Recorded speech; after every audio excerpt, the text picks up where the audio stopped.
Buenas noches, Lucho. Muchas gracias por el pase, como siempre. Feliz fin de semana para ti. Y bienvenidos todos a los que se conectan a Diálogo Abierto hoy viernes, fin de semana.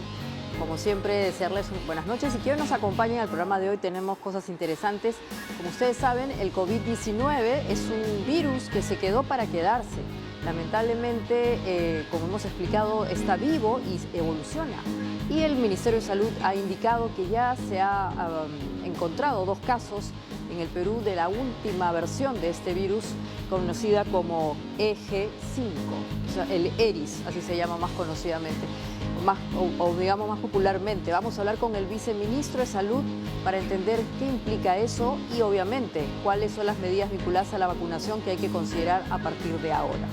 También vamos a hablar acerca de las crisis y cómo manejarlas, pero particularmente en relación al mundo de la educación en las escuelas. Hemos visto con recurrencia lo que está pasando allí. Hay menores de edad, de adolescentes, que se involucran en problemas como, por ejemplo, la pornografía en redes sociales o eventualmente también conductas que no necesariamente son las que los maestros estaban acostumbrados a ver antaño. Así que vamos a hablar acerca de ese tema, también es importante. Si usted es un padre de familia, le va a interesar porque también le recae a usted responsabilidad de eventualmente esas situaciones cuando se producen también en la escuela. Y finalmente estará con nosotros Paul Martán, actor y además director. Él nos va a comentar acerca de su última obra. Es una obra musical para niños muy bonita, Joaquina y su mundo feliz. Así que seamos felices y empecemos a ver las noticias que les propongo para cerrar el día de hoy. Vamos a ver. Sí, la primera es el comentario de la presidenta Dina Boluarte en relación al pedido, la demanda que ha interpuesto ante la Comisión Interamericana de Desarrollo el exterrorista Víctor Polay, y ha indicado que cualquier tipo de pedido que implique una reparación de algún tipo está descartada. Y obviamente se ha activado todo el sistema de protección del Estado peruano a través de la Procuraduría, como hemos dicho ayer. Es un caso importante, polémico y evidentemente se tiene que analizar de manera ponderada. Obviamente lo vamos a hacer pronto aquí. La siguiente, por favor. Muy bien, la siguiente es obviamente vinculada a otra situación particular, y es que el defensor del pueblo, Josué Gutiérrez, se está viendo involucrado en una situación que lo podría hacer responsable de algo que se conoce como un delito de patrocinio ilegal. Él hoy día ha hecho una conferencia de prensa y ha indicado que directamente no está involucrado. Esto en el marco de la solicitud de salida que ha realizado afuera al exterior la señora Nadine Heredia.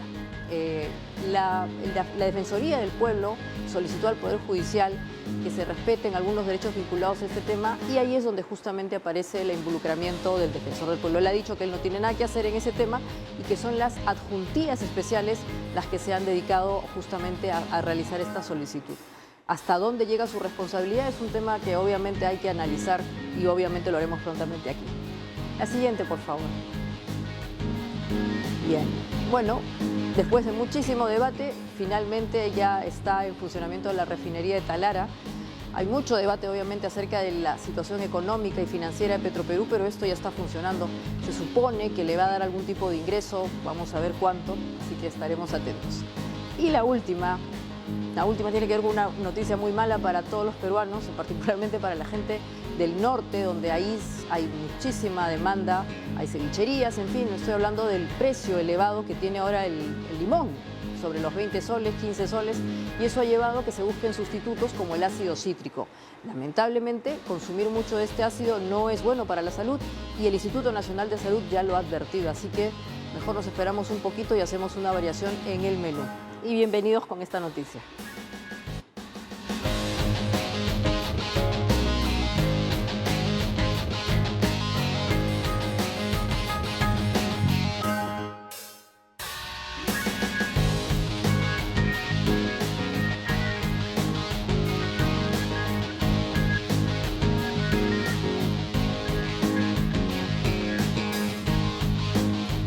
Vamos a hablar con el viceministro de Salud, Ricardo Peña Sánchez. Buenas noches, viceministro, gracias por estar con nosotros.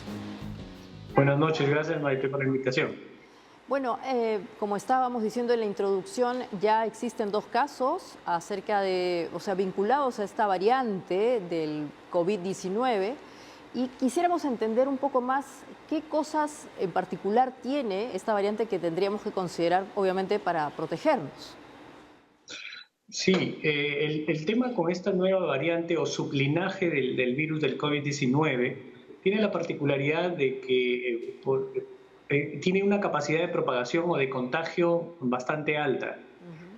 Pasa que a diferencia de la variante del virus original que ocasionó estragos durante la primera ola y buena parte de la segunda ola, como todo virus, como la mayoría de virus respiratorios, por ejemplo, similar al virus de la influenza, estos virus tienen la particularidad de mutar, de cambiar o modificar su estructura, lo que le permite evadir el sistema de defensas del cuerpo humano. Entonces, mientras más diferente se torna por estas variaciones, puede evadir la inmunidad o las defensas de nuestro cuerpo que se generan producto de una infección anterior.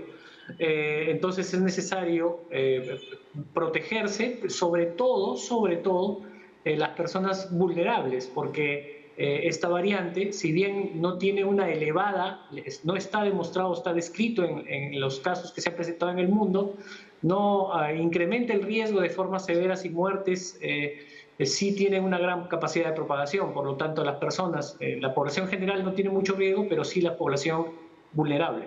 Entonces aquí estamos hablando que en nuestros hogares, si tenemos personas mayores, me refiero a ancianos, personas con comorbilidades, como pueden ser enfermedades crónicas, eventualmente obesidad, diabetes, en fin, todas estas enfermedades que de alguna manera en conjunto con el virus podrían llevar a una situación grave, tienen que vacunarse, ¿no es cierto? Y ahí nuestra responsabilidad como ciudadanos y como miembros de la familia es llevarlos a que se vacunen. ¿Dónde se pueden vacunar, viceministro?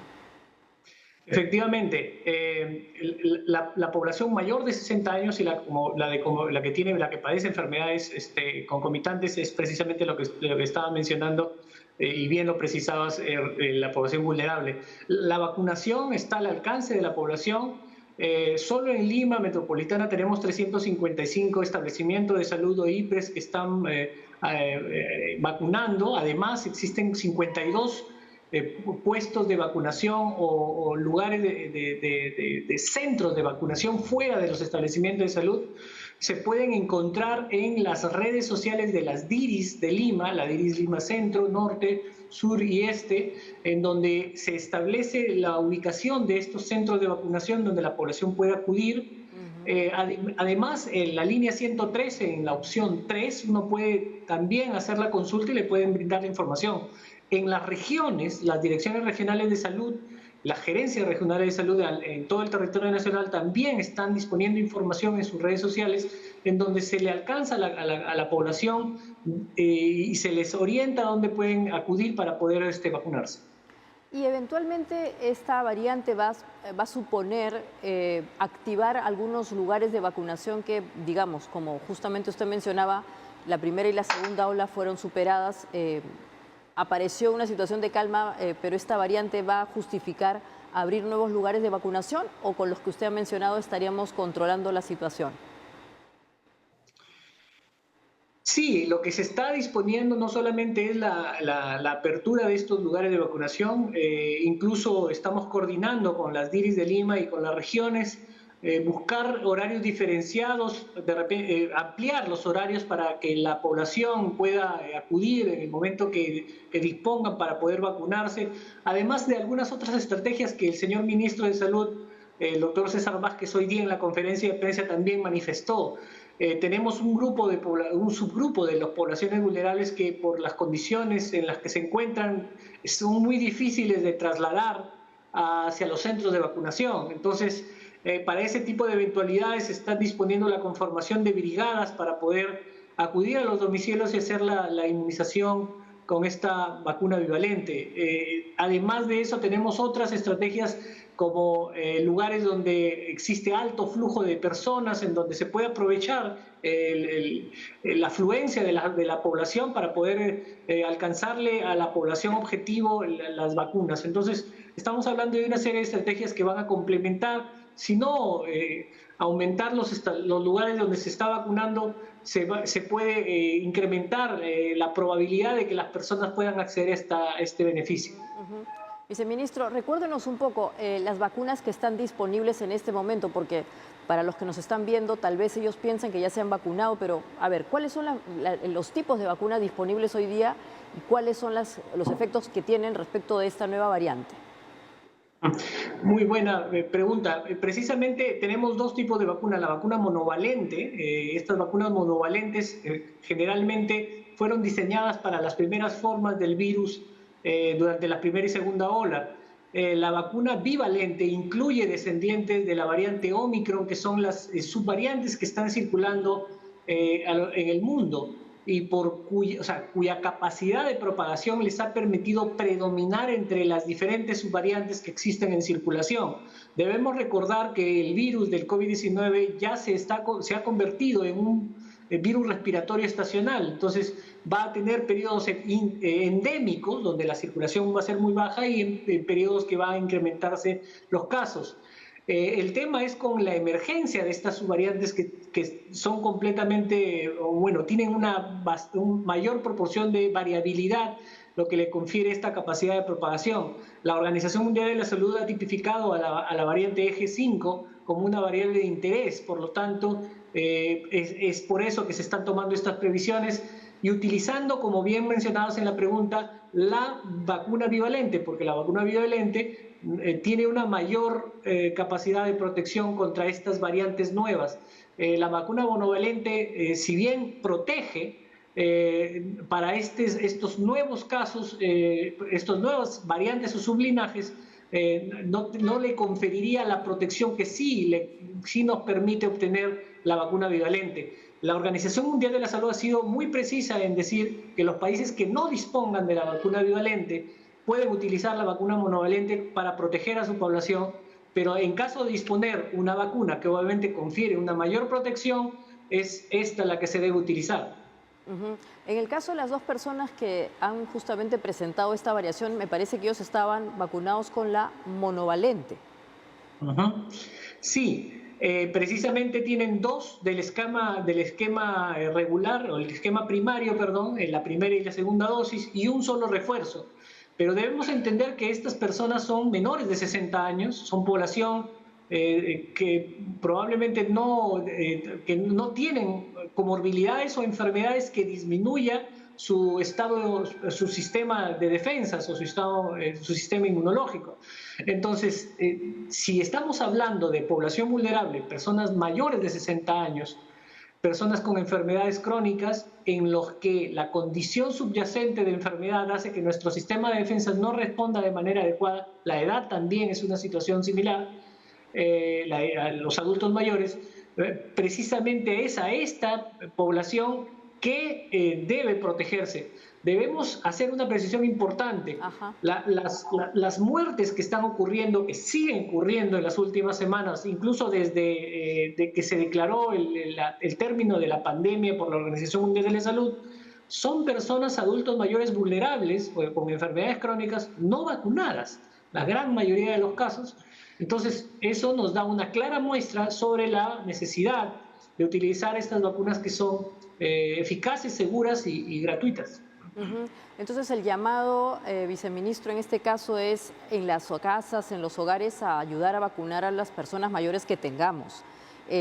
A veces se cree que como ya se vacunaron o tienen una vacuna faltante ya es suficiente, pero en este caso, por lo que estamos entendiendo, esta variante se propaga más rápido. Eventualmente cuando bajan justamente las defensas sociales se propaga más rápido y obviamente se contagia más. El llamado es a que vacunemos a las personas mayores en primera instancia y después, como usted ha dicho, a partir de los años de los 60 años, a las personas que eventualmente también tengan enfermedades como comorbilidades. En efecto, hacemos el llamado a la población, el esfuerzo que desarrolla el gobierno, el sector salud para proveer de manera oportuna las vacunas y echar en marcha todas las estrategias necesarias para poder proveerlas a la población, también requiere de la responsabilidad de las familias, de las personas vulnerables y de sus familiares, que son los que los cuidan y los protegen. Porque efectivamente, como estamos enfrentando una subvariante o sublinaje del COVID-19 que tiene una gran capacidad de propagación, por más que de repente lo mantengamos en casa, la propagación es tan rápida y subclínica que puede alcanzar esta población. Es mucho mejor, muchísimo mejor estar seguros y protegerlos con la vacuna, y con eso pues estamos reduciendo ostensiblemente el riesgo de complicaciones y muerte. Claro, y obviamente nunca está de más volver a las prácticas habituales que nos ha dejado el COVID, ¿no? Lavarse las manos, si uno tose, hacerlo a un costado y bueno, sí, obviamente también se puede o se desea usar mascarilla.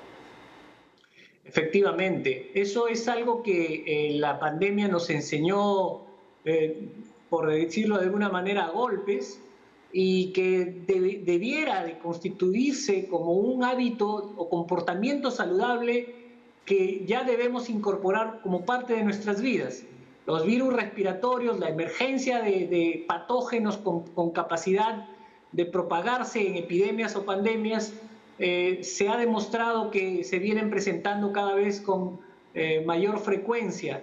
Entonces, enfrentamos riesgos como por ejemplo la influencia aviar, ¿no? Y otras enfermedades que nos recuerdan que el comportamiento saludable empieza de nosotros, empieza en casa, y el lavado de manos con agua y jabón por 20 segundos, el uso de alcohol gel, la etiqueta de la tos o higiene de la tos, el estornudar y toser, protegiéndose con el pliegue del codo, con papel descartable para evitar la propagación es crucial, y también el usar mascarilla cuando tengamos nosotros síntomas, porque es inevitable ir a trabajar con síntomas respiratorios, y si protegemos y evitamos la propagación, estamos interrumpiendo la cadena de transmisión.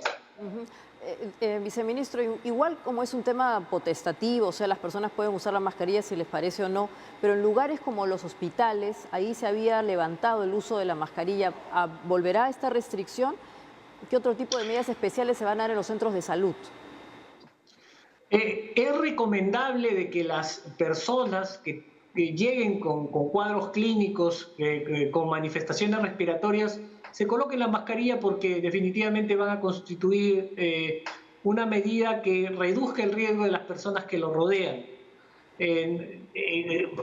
Colocarle mascarillas a todas las personas, independientemente de las manifestaciones que presenten, no es una medida que probablemente sea estrictamente necesaria ahora, pero sí es definitivamente un comportamiento que debe constituir parte de nuestra vida diaria, sobre todo porque nosotros nos desenvolvemos en ámbitos que ponen en riesgo a los que más queremos. Nosotros estamos en el trabajo no solamente, sino en la casa, en la familia, nos rodeamos de nuestros seres queridos, de nuestros papás, los abuelos, y definitivamente si tenemos síntomas respiratorios tenemos que usar la mascarilla para evitar que contagiar a las personas. Estupendo, ministro. Bueno, como siempre decimos, este es un espacio que está obviamente vinculado a promover la salud pública, y la salud pública también cae por la responsabilidad de cada uno de nosotros. En este caso, tomar las medidas que usted ha recomendado, y otra vez insistir en que si hay personas mayores en la casa, adultos mayores, nuestros abuelos, los ancianos, hay que ayudarlos a vacunarse. A veces, como digo, se piensa, sobre todo ellos piensan que vacunándose 1 o 2 veces ha sido suficiente, pero estas variaciones del virus evidentemente los vuelven a poner en la primera línea de la vulnerabilidad, lamentablemente.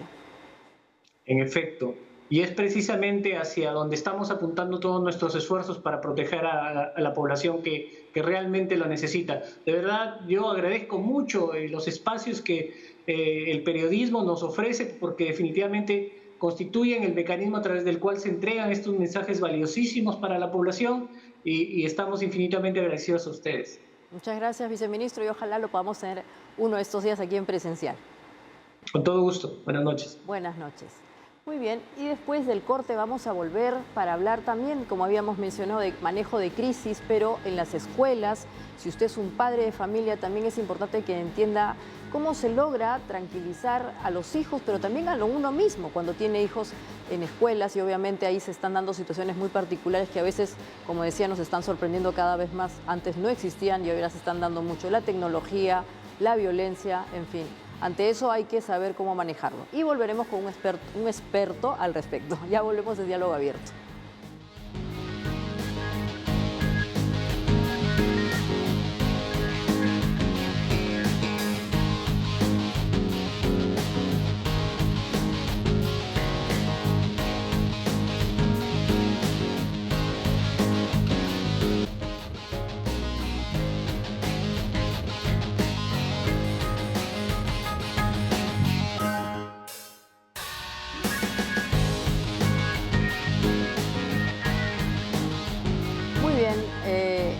la escuela, los colegios son lugares antaños seguros, ¿no es cierto? Teníamos la casa y a los niños los llevábamos a la escuela y no podíamos imaginarnos que ahí pasasen cosas tan extrañas y obviamente desbordadas como las que últimamente estamos viendo que se suceden allí.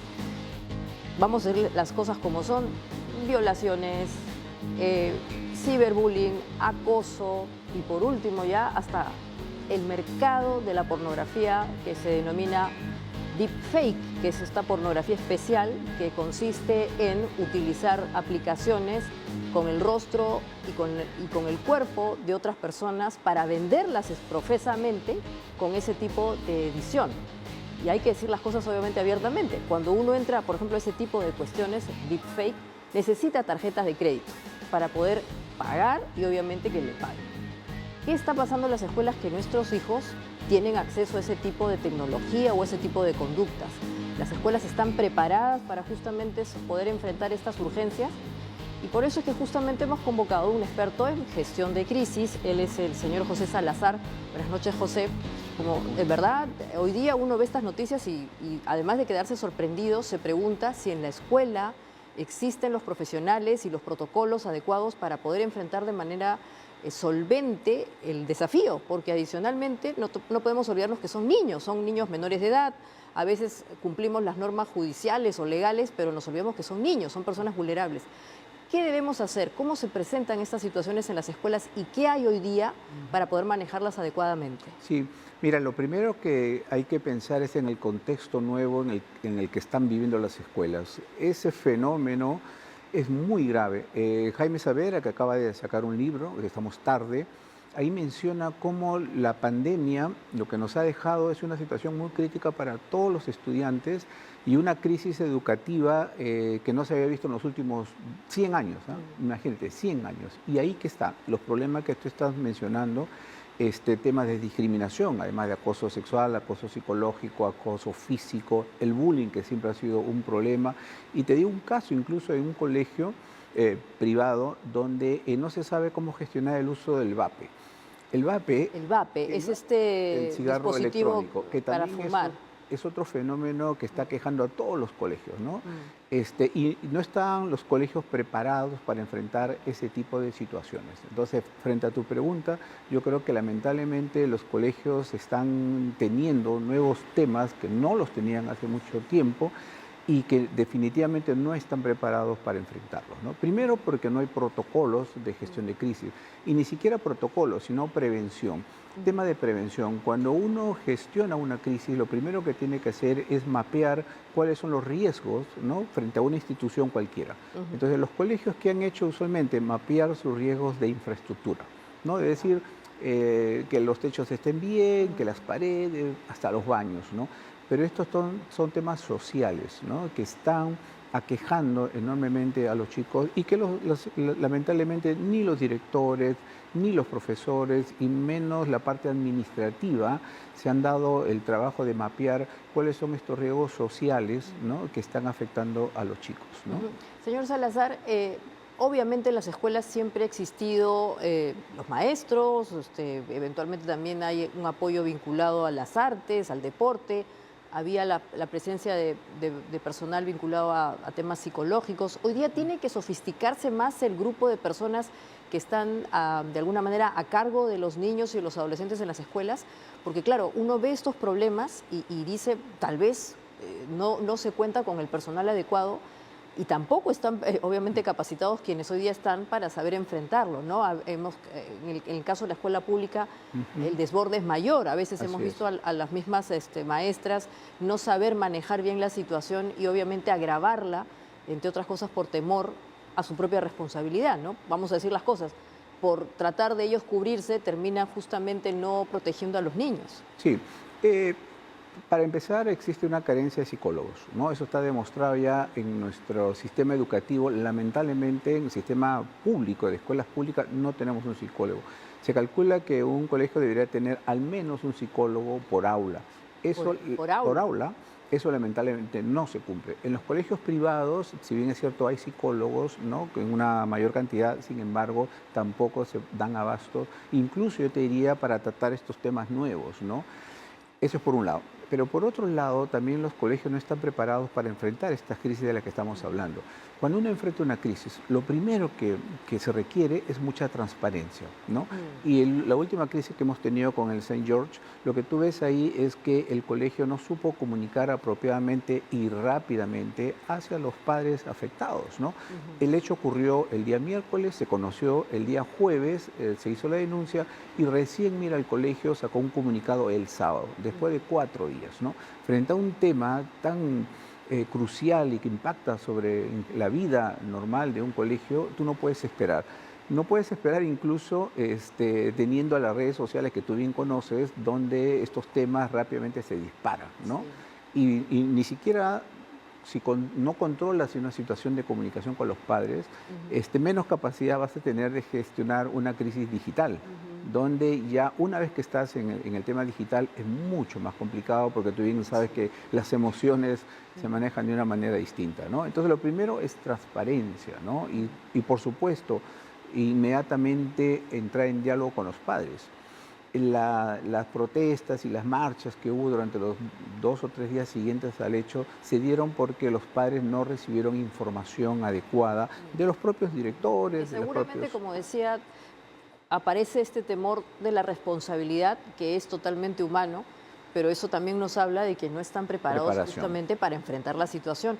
En algunos otros lugares del mundo, señor Salazar, hay como comités de protección para los niños en las escuelas respecto de estas nuevas vulneraciones y riesgos, ¿no? Entonces, así es. Además de que el maestro tiene que darle, no sé, algún tipo de formación específica, cuando se presenta una crisis de este tipo, tienen que aparecer ciertos roles.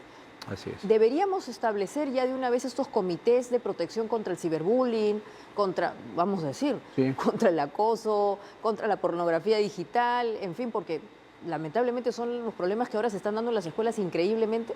Sí, mira, de hecho el Ministerio de Educación tiene un presupuesto para manejar este tipo de situaciones. La tragedia es que no se gaste ese presupuesto en prevención, sobre todo en un tema tan sencillo digamos, por el conocimiento que hay sobre él, como es el bullying, que es es la práctica negativa más común en los colegios, ¿no? Para no hablar de los actuales que estamos hablando.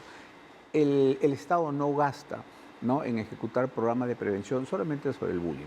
Entonces, el bullying crece. El año pasado nomás se reportaron más de 7.000 casos. Imagínate, 7.000 casos, ¿no?, de bullying, ya sea acoso sexual, acoso físico o acoso psicológico, por un lado. Por otro lado, no todos los casos tampoco se denuncian, ¿no? Entonces, ¿por qué? Porque hay un poco de temor, falta de alguna manera promover el conocimiento de estas prácticas, evitarlas, por supuesto, y que haya un manejo interno de situaciones tan complicadas. Entonces, lo que falta es una preparación para enfrentar un fenómeno tan grave como es el acoso escolar en todas sus formas. Es más, hay profesores que han sido acusados, ¿no?, de acoso sexual y sin embargo todavía permanecen. Casi 400 profesores han sido acusados. ¿Tú te imaginas en un colegio que nuestros hijos estén conviviendo con este tipo de profesores? Entonces lo que se requiere realmente es una política mucho más agresiva de control y de prevención de este tipo de acosos. Y por ejemplo, para los que nos están viendo ahora, los maestros o padres de familia que estén involucrados con estas situaciones, ojalá que no mucho, pero se presentan, ¿qué debería tener un protocolo? Un protocolo de emergencias, digamos, más sofisticadas que simplemente las típicas, que un accidente haciendo deporte o que un atragantamiento, cosas de... La verdad que antes eran los problemas en las escuelas, pero ahora, ¿quién se iba a imaginar que íbamos a tener, hay que decir las cosas por son, tráfico de pornografía de la más sofisticada, utilizando medios digitales? ¿Cómo debería ser ese protocolo? ¿O qué algunas sugerencias tendríamos que tener? Vamos a aplicar las estrategias de manejo de crisis que se pueden aplicar para cualquier empresa. Lo primero, lo que te dije, es un mapeo de riesgos, ¿no? Es decir, mapear absolutamente todo, no solamente los riesgos de operación en un colegio, sino lo que hoy día conocemos como los riesgos reputacionales. Mala actuación del director, mala actuación de un profesor, incluso mala actuación de los estudiantes mismos, como ha ocurrido en el caso, ¿no? Eso es lo primero. Lo segundo es que tú tienes que tener protocolos de comunicación y de mitigación del riesgo para cada uno de estos riesgos identificados. Tienes que darte el trabajo de hacer protocolos, ¿no? ¿Y qué es un protocolo? Es la forma como el colegio inmediatamente sale a atacar un problema. Una vez que estás en los medios de comunicación, ya tienes una crisis muy grande en potencia. Entonces, lo que tienes que hacer es evitar que este problema, que este riesgo que se ha convertido en una crisis, pueda salir a la opinión pública y internamente manejarlo. ¿Cómo se hace eso? Con comunicación. No hay otra forma, ¿no? Y cuando hablamos de comunicación, ¿qué queremos decir? Inmediatamente entrar en contacto con las personas afectadas, sean los alumnos, los padres de los alumnos, eventualmente los profesores, ¿no? Hay que conversar con ella, abrirle las puertas. Otro caso grave que tuvimos es el del colegio Saco Oliveros. ¿Ya? ¿Te acuerdas? Una niña que también estuvo sufriendo de un bullying, intentó o se arrojó finalmente de la terraza del colegio, y el colegio, ¿qué hizo? Guardar silencio. Entonces, en una crisis tú no puedes guardar silencio. Ese es el peor error que comete cualquier institución. Y con mucha mayor razón, un colegio que está gestionando la educación de los niños debería tener estos protocolos, pero a la mano, ¿no? Claro, y probablemente también evitar esta situación media policíaca a la que estamos acostumbrados, lamentablemente, ¿no? O sea, como aparecen obviamente eventualmente situaciones delictivas, la responsabilidad es algo que empieza a asustar a los propios maestros, a los padres, a los niños. Entonces al final podríamos agravar la situación. Y obviamente, ¿no? Hay que tratar de manejar las cosas con pinzas. ¿Qué tipo de conductas tendrían que tener, por ejemplo, las autoridades de la escuela, ¿no? El director, el promotor, en fin, quien sea, y obviamente también los maestros directamente involucrados. En este caso, por ejemplo, lamentablemente del colegio San George, quienes salieron a hablar no eran exactamente quienes estaban en contacto con los niños, y fue una cosa como muy, como ha mencionado usted, muy difusa, ¿no? Entonces también la sensación es, ¿estos niños con quién paraban? Sí. Si no hubiera sido porque alguien de casualidad entró a ver en la sala de cómputo qué había en la última sesión, nadie se enteraba. Sí. Te mencioné el tema de la transparencia. El otro elemento importante en una gestión de crisis es la responsabilidad. ¿Ya? Es decir, cuando hay un hecho o una crisis que se ha producido dentro de sus instalaciones, esa institución, sea un colegio, sea una empresa pública, privada, lo que sea, tiene que asumir algún grado de responsabilidad porque ha ocurrido dentro de sus instalaciones. Lo que más molestó a los profesores en este caso es que el colegio mintió en su primer comunicado, que dijo de que esto había sido un factor externo, ¿no? Que los chicos habían usado el internet fuera del colegio, y de pronto se descubrió que no. De hecho, la chica descubre esa imagen en la PC del colegio, ¿no? Entonces, cuando uno maneja una crisis, lo primero que tiene que hacer es información, conocer exactamente en detalle qué ha pasado, ¿no? Antes de emitir cualquier comunicado, porque si no, la transparencia se afecta. La transparencia se afecta y finalmente la confianza se pierde en esa institución. Entonces, tú no puedes salir a declarar algo sobre lo cual no tienes la certeza que ha ocurrido, ¿no? Después, claro, corrigieron ya en su segundo comunicado, pero le estaban echando la responsabilidad incluso si tú lees el comunicado en la parte final de él, un poco llamaba la atención a los padres, ¿no? Los padres tienen que controlar mejor a sus hijos, que tienen que ver mejor la educación. Claro, es que justamente ahí viene este problema del gran bonetón, ¿no? La responsabilidad no es mía, es tuya, y así queda toda la situación en el aire y la indefensión. ¿Ayudaría mucho, señor Salazar, empezar a crear estos espacios que podríamos llamar escuela de padres, escuela de convivencia, escuela de maestros, de convivencia, vinculadas, como digo, a estas amenazas nuevas, ¿no es cierto? Claro. Porque hace 20 años, 30 años no había esta situación tan particular, y hay que decir las cosas como son. También hay un tema generacional, o sea, los padres a veces no saben cómo entender fenómenos nuevos en la digitalización, y entonces se quedan un poco absortos y obviamente no hacen nada, impávidos. ¿Ayudaría eso? Sin lugar a dudas. Siendo bastante empáticos con este tema, también hay que considerar que los niños que hicieron esto, bueno, son adolescentes, no estamos hablando de adolescentes. Peor aún, son niños. Exacto, hay que saber, tiene que haber un trato particular. ¿No? Entonces, en el fondo de todo esto, sin lugar a dudas, también hay un tema de valores, ¿no? ¿Cómo estamos? No es fácil, por supuesto, criar a nuestros hijos. Yo tengo una hija de 15 años que está con todo el tema del internet y del acceso, y todos los padres en este momento tenemos una responsabilidad muy, muy, muy grande, ¿no? Obviamente el colegio también tiene que aprender a gestionar estos temas, pero también los padres, ¿no? Estamos aprendiendo en el camino, porque el fenómeno del internet y el fenómeno de las redes sociales es algo moderno. Pero en el colegio se necesitan, sin lugar a dudas, comités, ¿no? No le vamos a pedir que tenga un comité de crisis, que es lo que debería tener cualquier institución. ¿Y por qué no podrían tener un comité de crisis? Porque Tal vez sí conviene. Posiblemente sería bueno, ¿no? Pero no conozco, en verdad, en ningún caso de un colegio que pueda decir yo tengo un comité de crisis. Y no estamos hablando de un comité grande, ¿no? Es simplemente un comité en el cual estuviera, por supuesto, la máxima autoridad de un colegio, que es el director, ¿no? Los profesores, alguien de la administración. ¿Por qué no? Pero si no podemos tener un comité de crisis, por lo menos algún grupo interno que pueda estar monitoreando estos temas nuevos, porque son nuevos, ¿no? Que yo creo que es una herencia, lamentablemente, de la pandemia y todo este proceso de separación que hubo de los chicos con el colegio, ¿no? Dejaron de hacer amistades, dejaron muchos vínculos, ¿no? Entonces, regresar al colegio, sin lugar a dudas, los ha afectado enormemente, ¿no? Pero claro, hay que gestionarlo esto desde el lado psicológico, por supuesto, pero también desde el lado académico, ¿no? Es una mezcla ahí bien importante que yo creo que los colegios todavía tienen una tarea pendiente para poder identificar los temas y gestionarlos adecuadamente. Durante la pandemia, como bien indicaba, se generó este problema de que los niños se quedaron en la casa, ¿no? Y los papás descubrieron que tenían hijos, ¿no? Porque había una cierta traslado de la responsabilidad de la escuela y parece que se han olvidado de eso, ¿no? Que los tuvieron en la casa mucho tiempo y ahora otra vez han vuelto a trasladarlos a la escuela y hay como una suerte de lavada de manos de lo que pase ahí. ¿Cómo debería ser la interacción de los padres con las autoridades de la escuela o con la propia escuela? ¿Esos espacios deberían ser recurrentes? Ahora, no sé, se firma un cuadernito o los grupos de WhatsApp. ¿Cómo debería ser para que ellos también se enteren de qué está pasando en su escuela, ¿no? Porque, como hemos dicho en estos casos, pareciese que no hay conocimiento concreto de lo que ofrece la escuela, más allá de lo que evidentemente en algún momento se dispuso o se contrató. Por un lado, el involucramiento de los padres en la escuela, ¿no? Ya no creo que podemos dejar que nuestros hijos simplemente dejarlos en manos de la educación de un colegio público o privado porque están enfrentando todos estos problemas, ¿no? Pero el segundo tema es el tema de comunicación.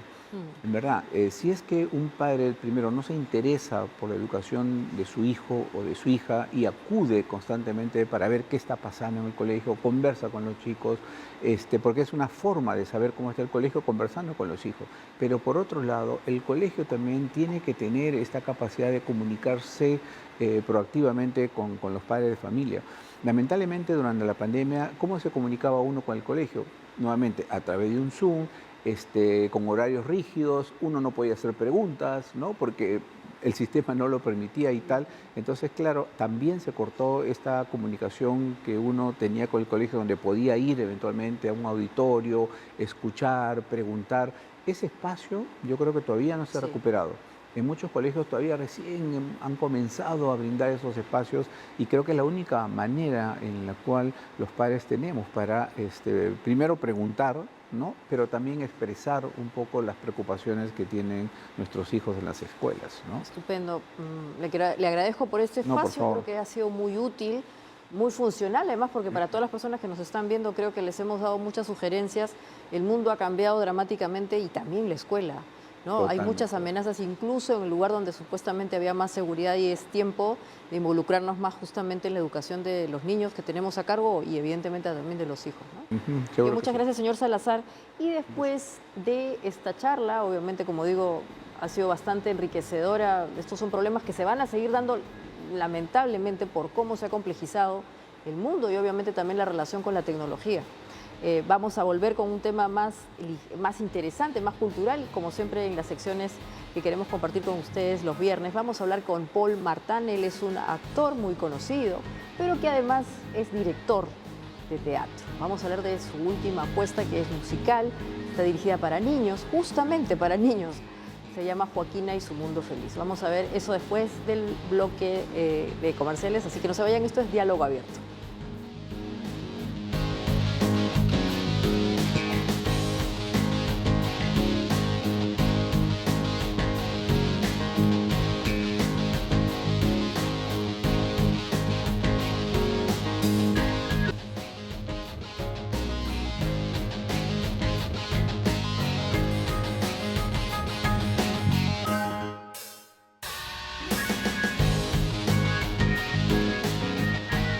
Bueno, hemos hablado en el anterior bloque de situaciones muy complicadas en la escuela, de estos niveles de violencia y de nuevos riesgos que hay, pero también hay cosas positivas que están vinculadas a la crianza de los hijos y de los adolescentes, y eso tiene que ver también con lo que consumen, ¿no? En el mundo digital hay de todo, pero también hay el mundo fuera de lo digital, el mundo offline, y el teatro es un gran espacio justamente para empezar a consumir esas cosas. Está con nosotros Paul Martán, como había mencionado, él es actor, pero también es director de teatro y nos va a contar acerca de Joaquina y su mundo feliz.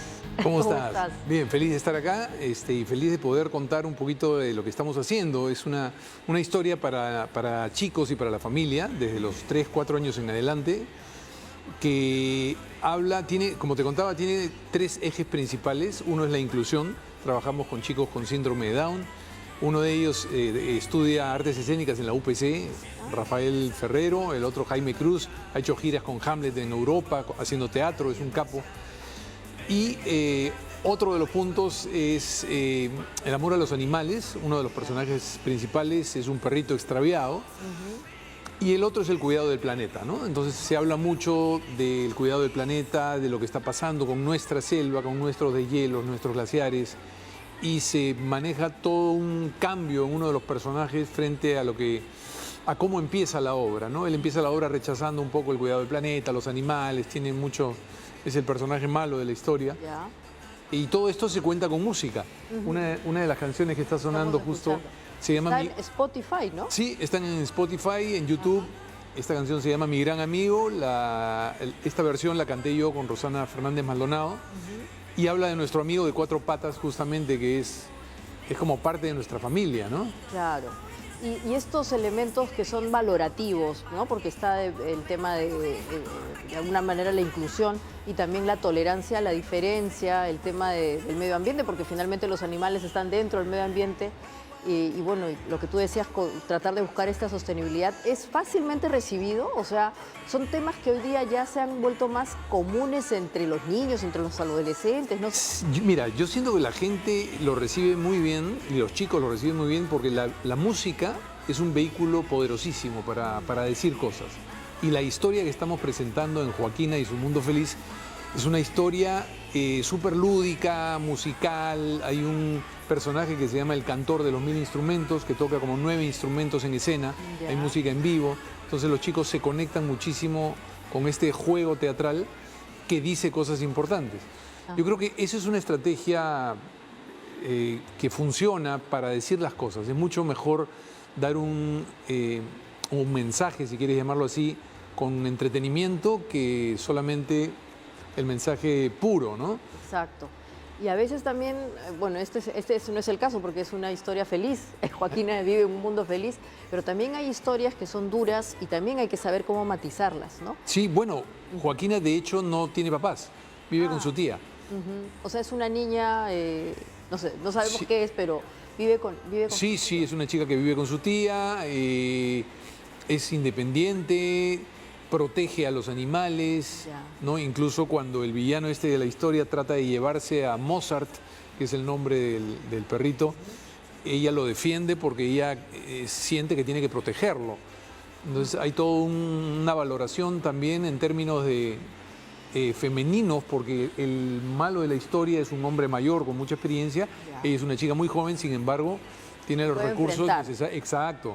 Sí. Tiene la verdad por delante y lo justo por delante para ella, sobre todo, ¿no? Claro, y sin querer estas obras como la que estás planteando también van marcando modelos a seguir, ¿no es cierto? Típicos, o sea, cuando fuimos chiquitos nos gustaban los superhéroes, en fin, pero hoy día en el teatro también podemos encontrar algunos elementos que en la casa, por ejemplo, después pueden marcar algún tipo de actitud, ¿no? De hecho, hoy... Y a mucha gente le cuesta todavía que sus hijas sean independientes o que, no sé, o sea, tengan sus propias ideas. Hoy día, de hecho, vi una historia en Instagram que hay un chico, Rafael Ferrero, que tiene síndrome de Down, iba a votar... No, la mamá parece que había un papel y no sabía dónde ponerlo, y él le dijo, no lo botes al piso, no lo botes al piso. ¿Por qué?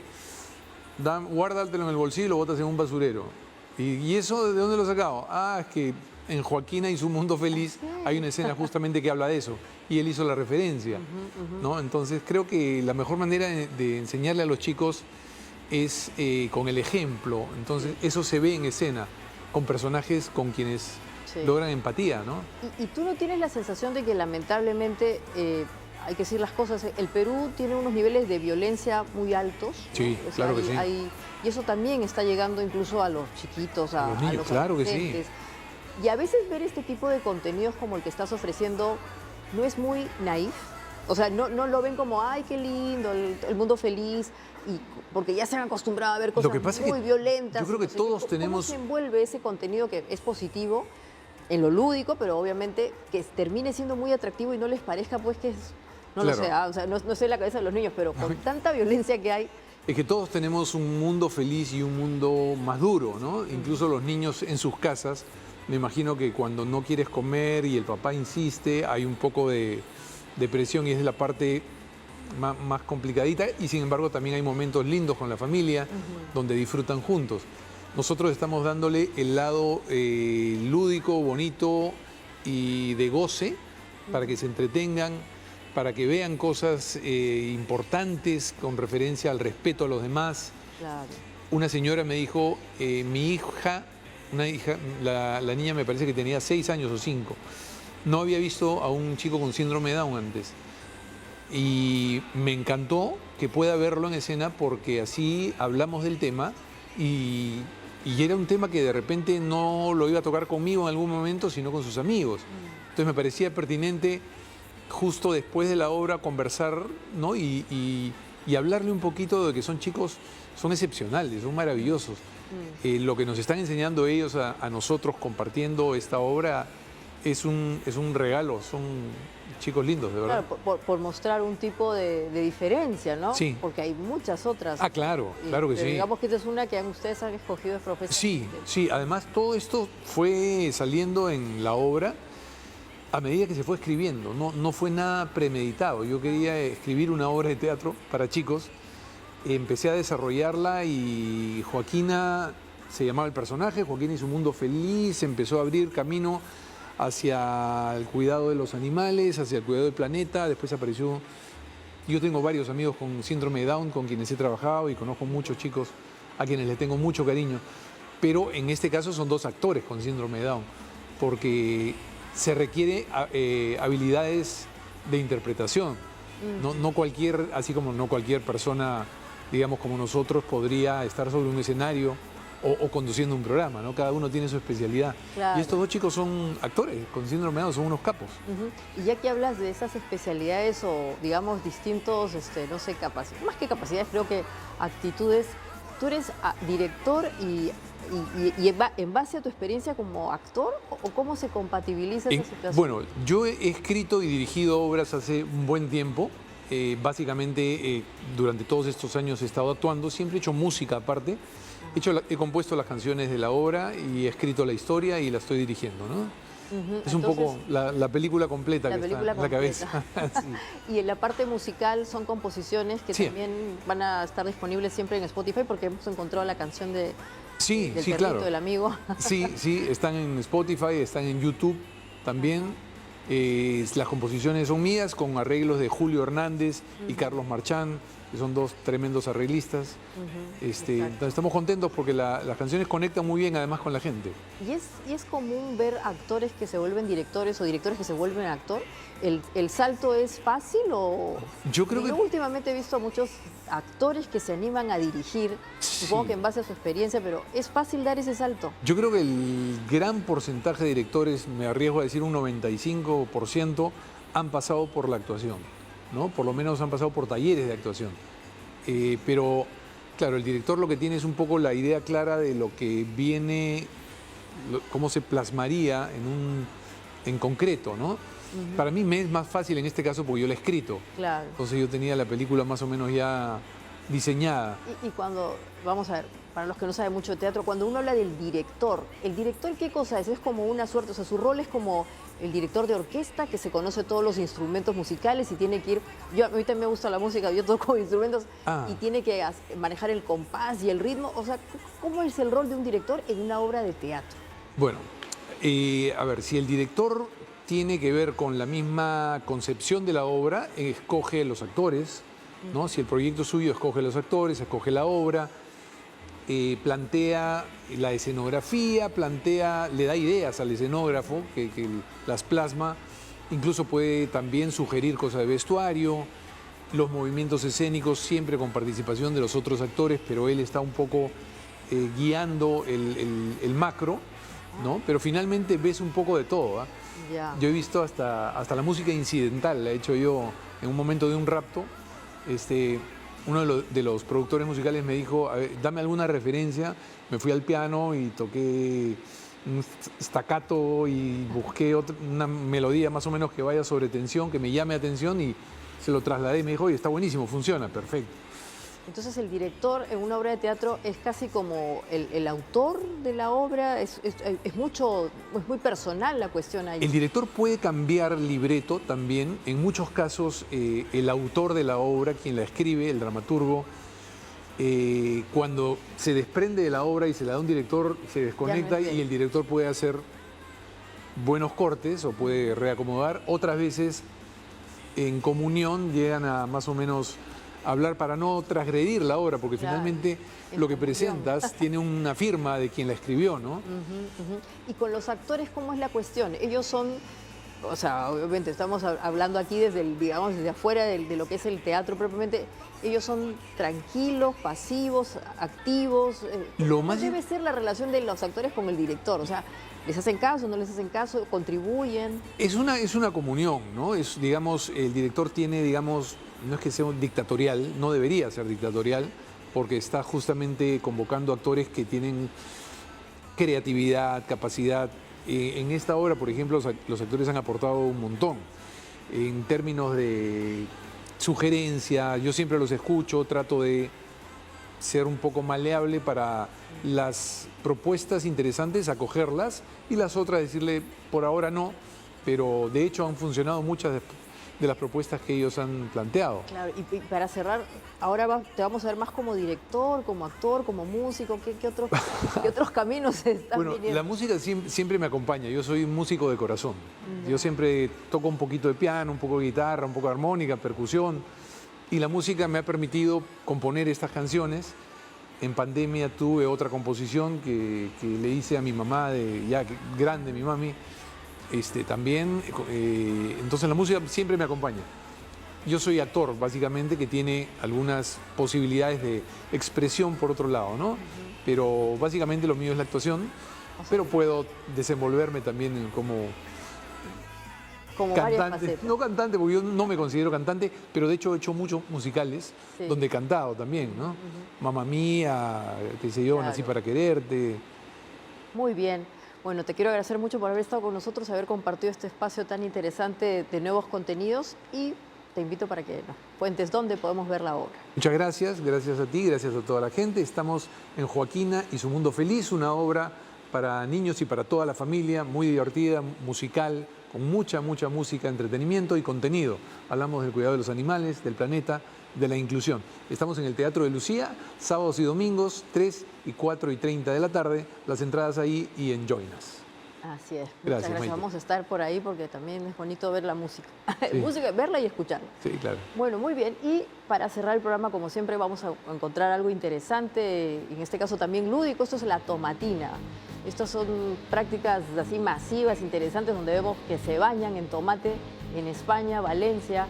Acá hay de todo, ¿no? Hay mucha gente que dice, ¿cómo puede ser que boten tanto tomate, que el hambre y no sé qué? Pero bueno, una vez al año no hace daño.